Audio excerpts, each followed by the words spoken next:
Hello friends, for today's video I wanted to do a non-spoiler review for The Tainted Cup by Robert Jackson Bennett. This book has only recently come out, so likely you've heard about it in a lot of people's anticipated releases videos if you are watching this pretty soon after its release, but the setup for the story is that you follow a detective as well as the individual who is essentially like the assistant to this detective, and this assistant person, whose name is Din, is your main character. You're navigating this mystery and this fantasy world through his eyes. It is first person narration, and Anna is the brilliant but eccentric detective that he is the assistant for. He pretty much has to do all of the heavy lifting and legwork. He's the one that has to go to sites to see the scenes, to see the crimes, and then report back to Anna. And everybody questions this method. Everybody is always like, shouldn't she be here herself? Where's the investigator?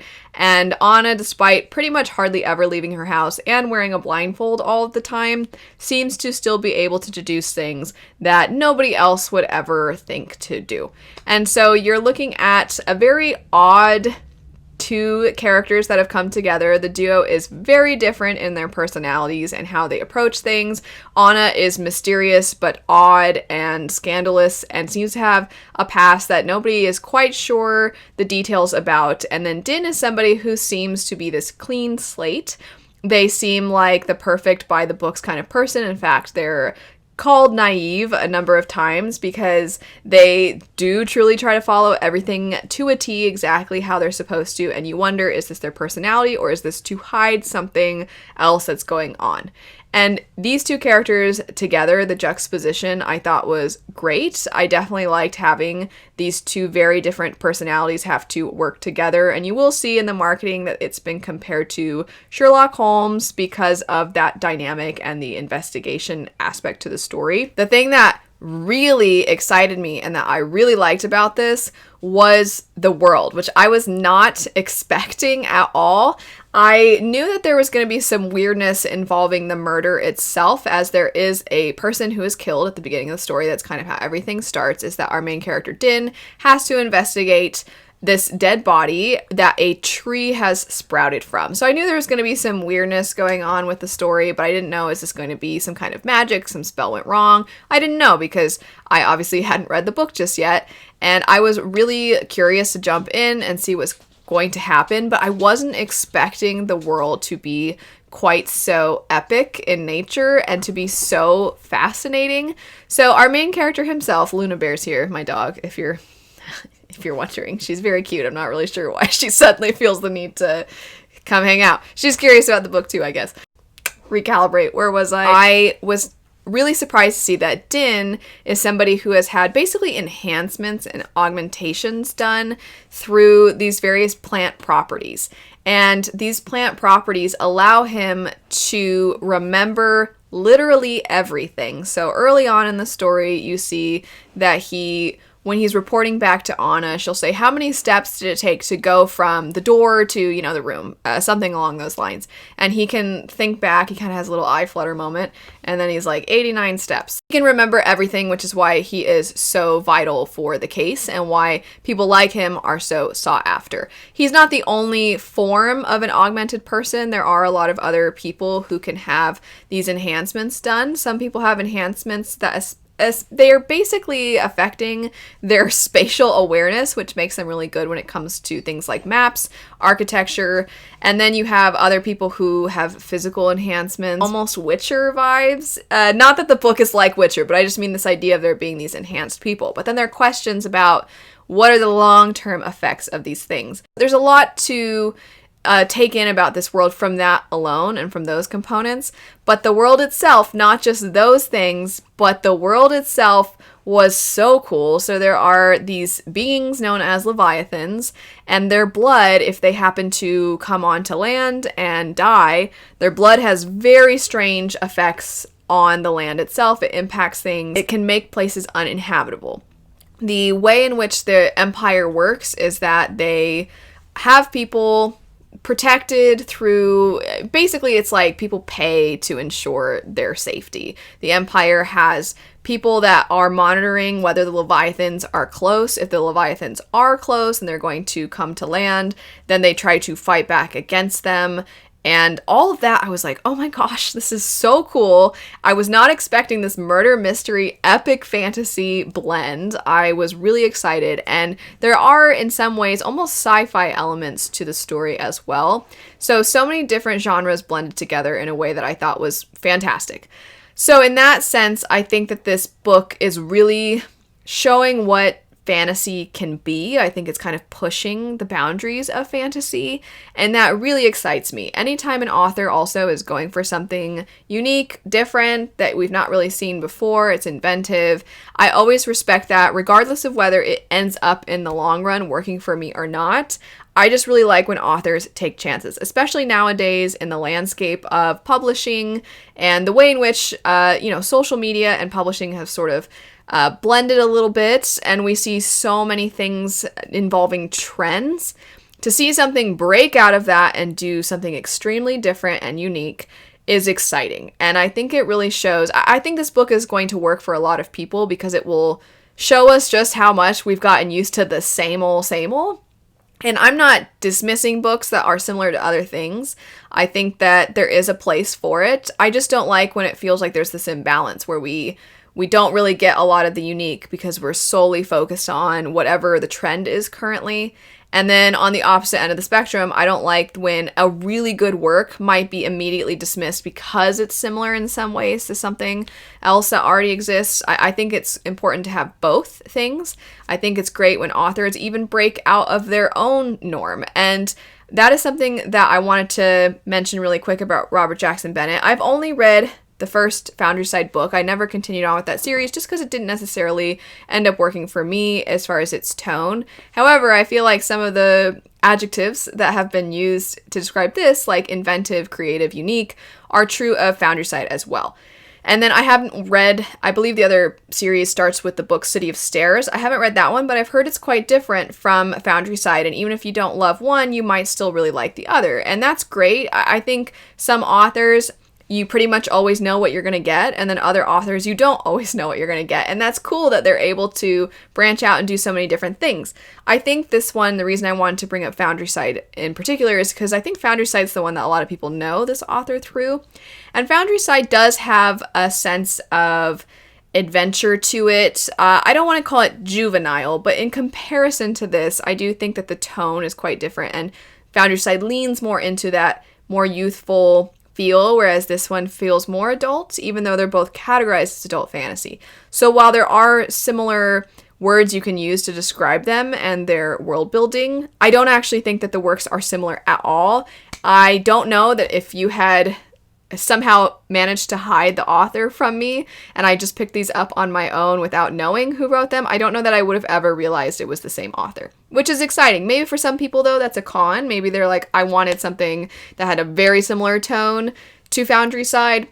But if the thing that drew you to Foundryside was, and I think this is true for a lot of people, the creativity in its magic, then I think you're not going to be let down by the Tainted Cup. Maybe you will wish it was navigated differently as far as the plot, the characters, things like that. But I think if you're looking for unique, you're going to get that here. Now, all that said, I loved so many components of this story. I liked how eccentric Anna was. I really enjoyed the world. I was so invested right away. I feel like the very opening, there's only so many ways you can have a character go to a crime scene, but even that, I was like, I'm so interested in this potential murder and what's going on. I was interested in the random people that Din is questioning, and then the little bits of world building that were being dropped. I was soaking that all in. I was really liking it. And then the only thing about this that didn't work for me is actually sadly it kind of kept me from feeling extremely emotionally invested. And that's just something that this book couldn't help. It was sort of just built into what it is. And that's the fact that it is a mystery. So I don't dislike mysteries. That's not what I mean at all. But I mean, throughout the story, our character is investigating and they're going from place to place. They're talking to a variety of different people. They're questioning new people. And then they have somebody that they're like, this is who it was. And then something happens and they're like, well, now we're over here. Or I thought it was this, but maybe it's not. So I guess I got to go over here. And the only reason I'm saying that this is what kept me from being really emotionally invested is that, one, I was so interested in the world, and then the world is not as much at the forefront. I think it's going to play a lot bigger of a role in future installments. It just wasn't really playing as big of a role as I was hoping in this first one. So that's not really to do with the emotions. The emotional side of things, though, is just that we don't really get to see our main character truly interacting with his superior, Anna, and we don't really get to see too many great character moments because we're going through this investigation. We're going from one person to the next and one place to the next, and we're trying to analyze this clue and what does this mean, and we're doing all of that. And I kind of, every now and then, I was like, I just want us to press pause for a second and have time to have discussions or to get to know characters. And I think there were maybe, for me, a little too many pieces on the board, because I think one of the things that makes a mystery really good is when you feel like you understand every element of the potential crime and who possibly is responsible, and then you're trying to gather all the pieces together and decide for yourself who it is, but you don't want it to be any of the people that are in front of you. You don't want them to be responsible in any way. And I didn't really feel that as much. That's not to say that no one else is going to, but I didn't feel I had enough time with any one person to really wonder, are they responsible? If they are, that's going to make me so sad or anything like that. I didn't really have those feelings as much. And oddly, one of my favorite moments in the book is when Din and Anna are, it's kind of a high stakes moment, and they're just having a conversation, a very real conversation with each other. And I was like, man, I wanted more of this throughout the book. And I will say, I don't think that this is going to be a negative for very many people. And I also want to make clear, I'm not saying this is an objective criticism. All I'm getting at is that I really wanted to be so, to use the same word again, invested in this story. I wanted to be so connected to these characters. I wanted to really feel like I had my feet firmly on the ground and that I could basically participate in the investigation. But the way in which the investigation plays out, it bounces so quickly from one thing to the next that I didn't really get to have that. However, the upside, and I think this is going to be a pro for a lot of people, is that it doesn't linger, it doesn't dilly-dally. The stakes are always going up and up and up and up because of the fact that we don't stay in one place too long. And that because as soon as you think one thing, this new thing is going to be introduced. So I think for a lot of people, they're going to really appreciate that, and it's going to make them feel like the book moves quickly. For me, it kind of started to feel repetitive, but I think that's just, I don't think that's going to be shared among too many readers. I think there's a pretty good chance that it's actually going to work well. I don't know, though, that I can say I loved it. It's so odd because I don't know that this has ever happened to me before, but I was like, I love every individual piece of this. Like, I like the characters themselves. I like the world. I like the creativity. I like the implications of certain things. Like, so many things about it I loved. But then as a whole, when I think about, did I love this book, though? I'm like, well, I didn't feel the things I wanted to feel while reading it. That's also not a big factor for a lot of people. If they think it's cool, if they like the world, if they like the individual pieces, it's just, yeah, I loved it. So I think it was just missing that little bit deeper thing for me, that thing that's going to gut me or make me really care. A good way to put it is if, somebody died in the book, I wasn't going to be like, no, that wasn't going to happen.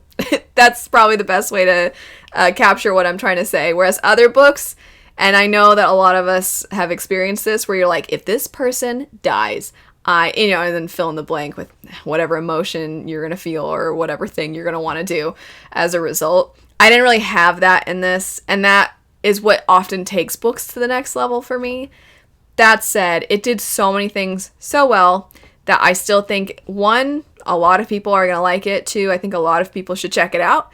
And 3, I really respect what it's doing, not just as far as the author's works in isolation, but how it's going to potentially, hopefully, impact the fantasy genre. Highly recommend the book. I think a lot of people are going to really like it. Obviously, if it doesn't sound like something that would work for you, then maybe skip this one. But if there's anything about what I said that even slightly piqued your interest, I would say give this book a go. But anyway, that's it for some non-spoiler thoughts on The Tainted Cup. And I am really curious to see when we get a sequel how everything's going to play out in that. I am quite looking forward to it, and maybe some of those more deeper character moments, maybe I'll get some more of those, and the relationship building in the sequels. We'll see. But thanks so much for watching. I hope you have a great rest of your day, and I'll see you later. Bye.